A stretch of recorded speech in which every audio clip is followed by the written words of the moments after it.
बिस्मिल्लाहिर्रहमानिर्रहीम। हज़रत इब्राहीम अलैहिस्सलाम की आदत मुबारक थी कि रात का खाना कभी अकेले नहीं खाते थे। किसी न किसी को ज़रूर मदऊ फरमा कर खाना नोश फरमाते थे। एक रात हिस्ब आदत आप किसी मेहमान का इंतज़ार कर रहे थे कि किसी ने दरवाज़े पर दस्तक दे दी। आपने दरवाज़ा खोला तो देखा वहाँ एक 80 साल का बूढ़ा था।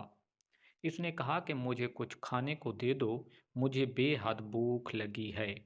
हज़रत इब्राहीम अलैहिस्सलाम ने खुश होकर फरमाया, मरहबा मरहबा।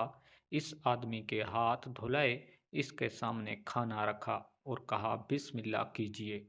वो बूढ़ा बोला, मैं बिस्मिल्लाह नहीं पढ़ूंगा क्योंकि मैं मजूसी हूँ। हज़रत इब्राहीम अलैहिस्सलाम ने गुस्से में आकर कहा, खड़े हो जाओ, मैं मजूसी के साथ खाना पसंद नहीं करता। वो बूढ़ा चला गया। इधर पलक झपकते ही हज़रत जिब्राईल अलैहिस्सलाम आए और बोले, अल्लाह ने फरमाया है, ए इब्राहीम अलैहिस्सलाम, मुनकिर तो वो मेरा है। मैंने तो 80 साल में कभी भी इसका रिज्क नहीं रोका।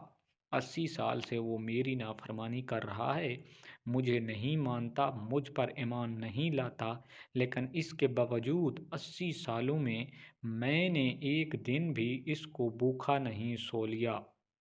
हज़रत इब्राहीम अलैहिस्सलाम ये सुनते ही इस मजूसी के पीछे दौड़े। थोड़ी दूर गए थे तो वो मिल गया। आप अलैहिस्सलाम ने फरमाया, ए अल्लाह के बंदे, मुझे माफ़ कर दो और मेरे साथ चल कर खाना खा लो। आपकी वजह से अल्लाह मुझसे सख्त नाराज़ हो गया है। मजूसी बोला कि कौन अल्लाह? आप अलैहिस्सलाम ने फरमाया, वो ज़ात जिसने सारी कायनात को पैदा किया है। अल्लाह वो है जिसने हर शख्स को तख्लीक किया और ख़ूबसूरत शक्ल में डाला।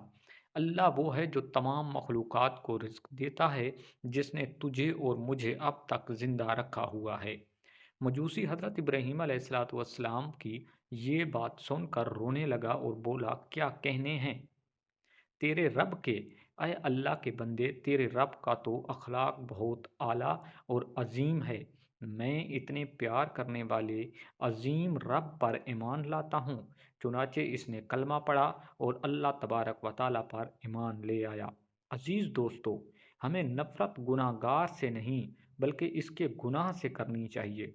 जो कोई भी इंसान किसी गुनाह में मुब्तला हो, हमें इससे नफ़रत नहीं करनी चाहिए बल्कि इसके लिए हदायत की दुआ करनी चाहिए।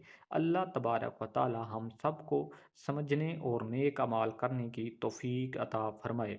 आमीन या रब्बुल आलमीन।